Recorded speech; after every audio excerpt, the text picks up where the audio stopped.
So வணக்கம் மீஜா vlogs மக்களை. ரொம்ப நாளாக வளர்க்கணும்னு பார்க்காதீங்க, அப்பப்போ ஏதோ ஒரு கண்டென்ட்டை போட்டுக்கிட்டு தான் இருக்கேன். ஸோ இன்றைக்கி என்னன்னு பார்த்தீங்கன்னா, நம்ம விசேஷ நாள் எதுவுமா என்ன பண்ணலாம் அப்படின்னு யோசிச்சிங்கன்னா, அந்த லேடிஸ்லாம் நாங்கள் ரெஸ்ட் எடுக்கிறோம் அப்படின்னு போய் இன்றைக்கி சமையலா நீ தான் பழைய சூப்பர் செஃப் அப்படி சொல்லி ஐஸ் வச்சாங்களா.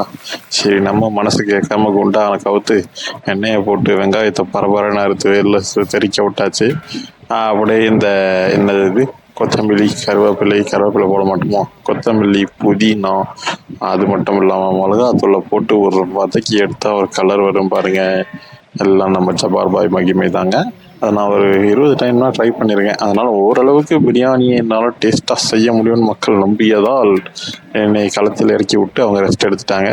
சரி, நம்மளும் தயிர், தக்காளி, உப்பு எல்லாத்தையும் போட்டு ஒரு பெரட்டி, ஆனால் இந்த முறை மெஷர்மெண்ட் பார்க்கல, ஓரளவுக்கு கணக்கு தெரிஞ்சதுனால கணக்காக தண்ணியை ஊற்றி ஒரு கிண்டுன்னு கிட்டியாச்சு. வேற என்ன, நம்மளுடைய கோழி நம்மளுடைய கோழி நண்பரை தூக்கி உள்ளே போட்டாச்சு.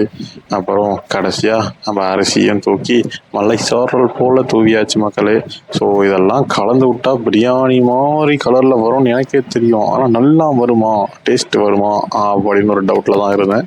பட் நல்ல வேலை, நம்ம மௌனத்தை இந்த டைம் காப்பாற்றிடுச்சு.